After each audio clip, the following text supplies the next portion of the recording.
पे जो गंदे काम होते थे वो भी खत्म हो गए। भाट साहब का हम धन्यवाद करना चाहते हैं कि उन्होंने हमें इस गंदगी से बचा लिया। और ड्रग्स, चरस, गांजा, हर तरीके का इनलीगल काम यहाँ पर हो रहा था और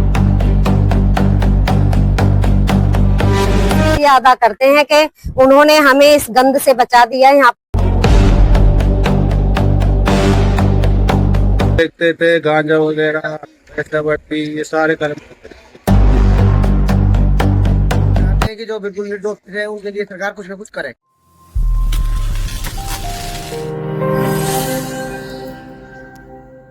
सोहना की पहाड़ कॉलोनी में अवैध निर्माणों पर बुलडोजर चलने के बाद स्थानीय लोगों ने इस कार्यवाही को क्षेत्र के हित में बताते हुए कहा कि इससे पहले हम लोगों को ये बताने से कतराते थे कि हम पहाड़ कॉलोनी में रहते हैं, क्योंकि यहाँ पर ड्रग्स बेचने से लेकर वैश्यावृत्ति तक का घिनौना काम होता था।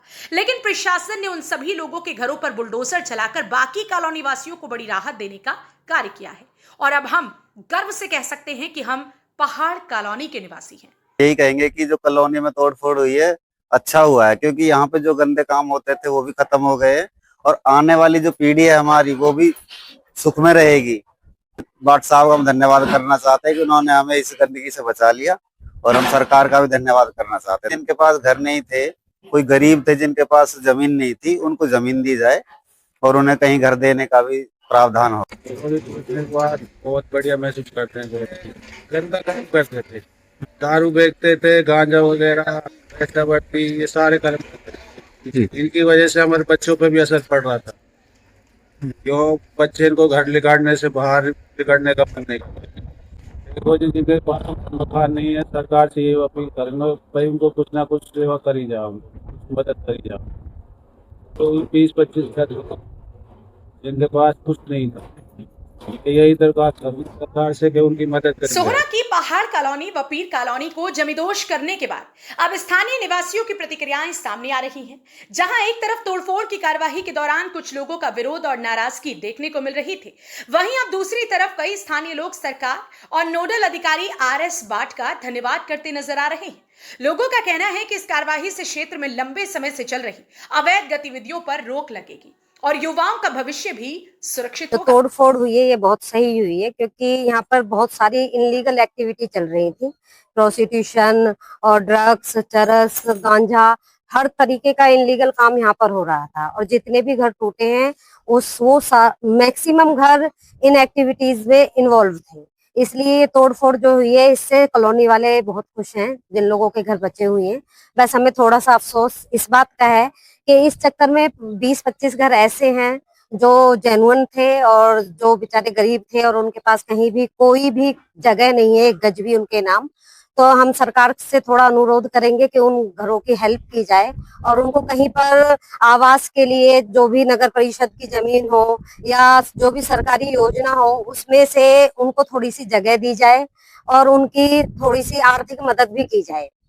और बाकी जितना जो कुछ हुआ है ये बहुत अच्छा हुआ है क्योंकि यहाँ पर जो स्टूडेंट थे ना, छोटे छोटे बच्चे थे, टीनेजर, वो भी इन एक्टिविटीज में इतना इन्वॉल्व हो गए थे कि कॉलोनी का माहौल खराब हो रहा था। ये जो यहाँ पर काम हुआ है ये इसके लिए हम भाट साहब का और सरकार का और भी जितने भी अधिकारी हैं उन सब का तहे दिल से शुक्रिया अदा करते हैं कि उन्होंने हमें इस गंद से बचा दिया। यहाँ पर जो माहौल मचा हुआ था, हमें पता है जो यहाँ की बच्चियां हैं, कॉलेज जाती हैं या स्कूल जाती हैं, अगर कोई उनसे पूछे कि वो कहाँ रहती हैं, अगर वो ये बोल दे ना मैं पहाड़ कॉलोनी से हूँ, तो लोगों का नजरिया बदल जाता है उन्हें देखने का, क्योंकि उनको लगता है कि पूरी पहाड़ कॉलोनी में जितने भी लोग रह रहे हैं वो सभी प्रोस्टिट्यूशन का काम कर रहे हैं, जबकि वो कुछ ही घर थे और वो सारे घर अब टूट चुके हैं। और हम बहुत खुश हैं इस बात से कि हम अब गर्व से कह सकते हैं कि हम पहाड़ कॉलोनी में रहते हैं। मैं पहाड़ कॉलोनी में रहता हूँ। कॉलोनी का नाम कुछ वजह से बदनाम था, घर टूटे जो ये पीर कॉलोनी और पहाड़ कॉलोनी के कुछ बंदों के टूटे और कुछ लोग इनमें बिल्कुल निर्दोष थे, जो गरीब और बेसहारा थे, उनके भी घर टूटे हैं। और कुछ लोग अपने सक्षम है, नशा भी बिकता था बीच में, ये बहुत बड़ा दुख कि ये नाम से बदनाम थी ये कॉलोनी। चाहते हैं कि जो बिल्कुल निर्दोष है उनके लिए सरकार कुछ न कुछ करे। स्थानीय लोगों का कहना था कि कॉलोनी में होने वाली वैश्यावृत्ति व नशे ने युवाओं को गलत रास्ते पर धकेल दिया था। हालांकि लोगों ने यह भी मांग की है कि जिन गरीब परिवारों के मकान कार्यवाही के दौरान प्रभावित हुए हैं और जिनका किसी अवैध गतिविधि से कोई लेना देना नहीं था, उनके लिए सरकार को विशेष सहायता और पुनर्वास की व्यवस्था करनी चाहिए। फिलहाल पहाड़ कॉलोनी में हुई कार्यवाही के बाद माहौल बदलता नजर आ रहा है। एक तरफ लोग क्षेत्र में सुधार की उम्मीद जता रहे हैं, तो दूसरी तरफ प्रभावित गरीब परिवार सरकार से राहत और सहायता की मांग कर रही हैं। लेकिन देखना इस बात का होगा कि सरकार उन बेघर परिवारों की मदद के लिए क्या कदम उठाती है। हरियाणा वरदान के लिए सोहना से संवाददाता विशाल राघव की रिपोर्ट। देश व प्रदेश की खबरों को सबसे पहले देखने के लिए हरियाणा वरदान चैनल को सब्सक्राइब करें, लाइक करें व शेयर करें।